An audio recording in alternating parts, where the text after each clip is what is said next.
What's up, guys? It's Racing Shadows here, and today I've got something really awesome that I want to share with you guys, and that is this Harmor patch that I've created called Paradise. I'm also kind of calling it the Blur Pitch Pluck because that's the best description of it, I guess, that I can really come up with as far as how it works. But anyway, this is what it sounds like.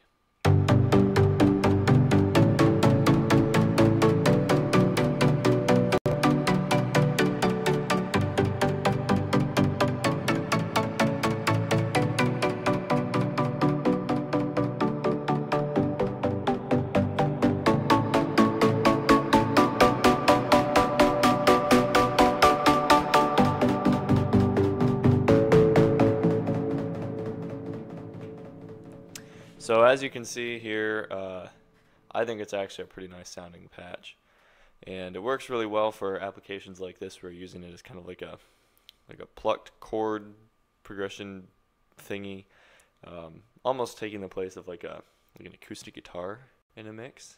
And it also works really well actually if you add a let's see here, if you add into it a sidechain.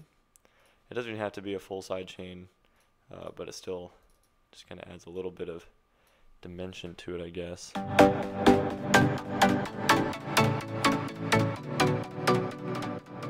So anyway, the basic idea behind this patch is that it's a pluck, obviously, but in order to get the exact sound that I have here, it's going to start with a Supersaw, and then it's going to use some interesting little effects here with the pitch envelope and the harmonic blur decay to be able to create the exact sound that I've got. And then I'm also using a filter, which is basically what I was modulating down here. And you can download this patch for yourself if that's all you want, is just to be able to use this for yourself, or if you are interested in learning about this trick and or how to actually create this entire patch from scratch inside of Harmor, then you can stick around, and without further ado, we're going to get started with that. So I'm just going to drag that off to the side. I'm going to open up a default initialized Harmor here. So basically, like I said, we're going to start out with a Supersaw. So I'm just going to turn this unison all the way up to 9, bring the pan up a little bit, the phase all the way to the top, and then the pitch down here-ish. So this is actually going to be kind of like a gritty sounding Supersaw, almost like a Mord Fusting style almost or something. And then I'm going to turn the phase randomness all the way down. That's just something I usually do when I turn the phase all the way up. Honestly, in this patch, it doesn't really make a difference, but anyway. So we're going to come down to the pitch envelope, and first things first, we got to enable it. But basically what this pitch envelope is going to do is it's going to take the pitch up really high to begin with, and we're talking like all the way up there. And then it's going to very quickly bring it back down to the bass note level. And this is actually a trick that works really well for any kind of a pluck, actually, just to kind of enhance the transient and make it a little more poppy, clicky almost, so that it really, really stands out, and that pluck sensation is like really there. I don't even know what word to use there, but anyway, this is kind of what it sounds like right now. Actually, I forgot, you got to turn the pluck knob all the way down to get it to actually be a pluck. Anyway, so you can totally hear that click there, and if I turn it off, you can hear the difference. Now it's really, really hard, very, very clicky again. And if you take this second point and you drag it towards the front of the envelope, then you're going to decrease the amount of time that is spent with the pitch of the note up high. You're going to bring it back down to the bass frequency a lot faster. And you're going to kind of soften it up a little bit. You can still hear a little bit of clicking, and we'll take care of that later, but there we go. So the second step, and this is the blur part, is that you're going to take the harmonic time blur decay knob, and you're going to turn that up to about 40%. So I don't know if you can really hear all that well, but the harmonics that are played when the note is first hit are stretched out a little bit. So actually, if I turn this knob all the way up, then you can hear how it's expanding and kind of smearing the harmonics, and you can actually kind of see it over here. but we're going to keep it at about 40% because that's where it needs to be for this patch. That is the majority of this trick actually, and you can use that with any Supersaw. You can go ahead and play around with the effects afterwards, and then you're going to turn off, you have to turn off HQ rendering. And actually it's an interesting little perk that I discovered when I tried to render this patch for the first time. Something about the high resolution of the envelopes, if you leave that on, causes the pitch to not work out quite right. And in short, you just have to turn off HQ rendering, and then you'll be just fine. So anyway, with that off, you can either just play around with this yourself, go from here, play around with adding some of the effects, or you can stick around and we're actually going to finish creating the Paradise patch. So I went ahead first thing and turned the harmonizer width all the way up, the amount all the way up, and then the strength up just a little bit, about 30%-ish. So you can hear that makes the patch a lot fuller. Gives it kind of a little more of a high end to it. Helps bring out the full body of it to help like expand the sound a little bit, if you will.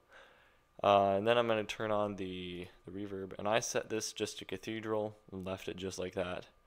And then the delay, I'm going to set the time up to about 4, and then turn the stereo offset so it's just a little bit higher than the time slider, and then the feedback so it's just a little bit below it. So these are all kind of in a line like that. And then those are the main reverb and delay effects.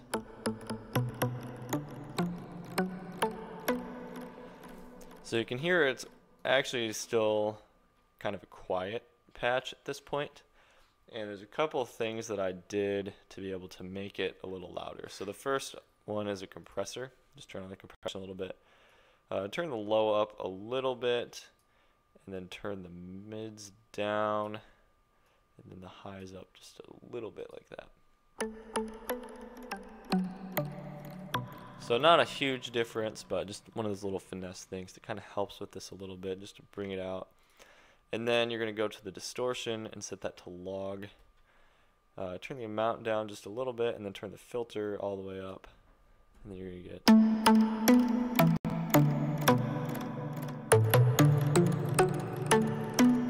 So now we're starting to get a little bit closer to the original sound.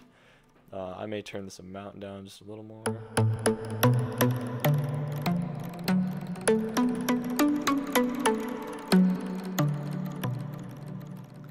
So there's another thing that we have to do, and I mentioned this earlier, and that is the clickiness of the patch. And the easiest way to take care of that is with this little D-click knob, and that's exactly what that's there for, is to get rid of some of the clickiness that you can have with some of these plucks. So for this particular patch, I think it sounds best at about 7 milliseconds, I believe. Yep. So you can immediately hear the difference there. And all that is it's kind of like if you were to go into the volume envelope and turn the attack up a little bit here, just a little bit, and you could even see over there that it's literally like, if you look up in the left corner there, 7 milliseconds, which is a tiny amount of time. But that's all you need to be able to soften up that transient a little bit and get it to kind of even out so it's not quite so harsh.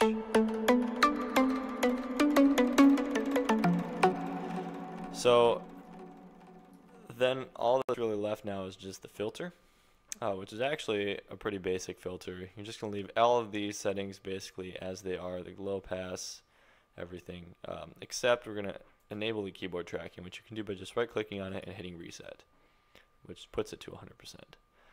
And then frequency, I believe I usually leave it by default at around 70%. And the resonance you can turn up. So these are the two knobs actually. There's the X and Y mod on the patch if you downloaded it. But for this purpose, I'm not gonna map them. I'm just gonna adjust them manually. But if you turn the resonance all the way up, you can hear.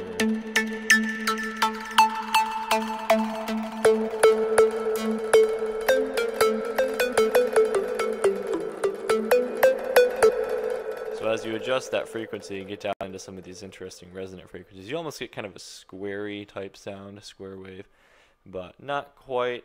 It's a really interesting use of a Supersaw bass. But anyway, if you leave it around 70%, keep the resonance around 50-ish or so, then that's, I mean, that's pretty much the whole patch. So there's a couple other little tiny things that I did, but as you can hear, that basically sounds like the original patch. So I hope you guys learned something from this. Again, if you want to go ahead and download this, go ahead. Or if you just had fun making it along with me, then that works too. Either way, I hope you guys find this patch to be something that's useful and sounds nice in your mix. I know I definitely do. But regardless, thanks for watching, and I will see you guys next time.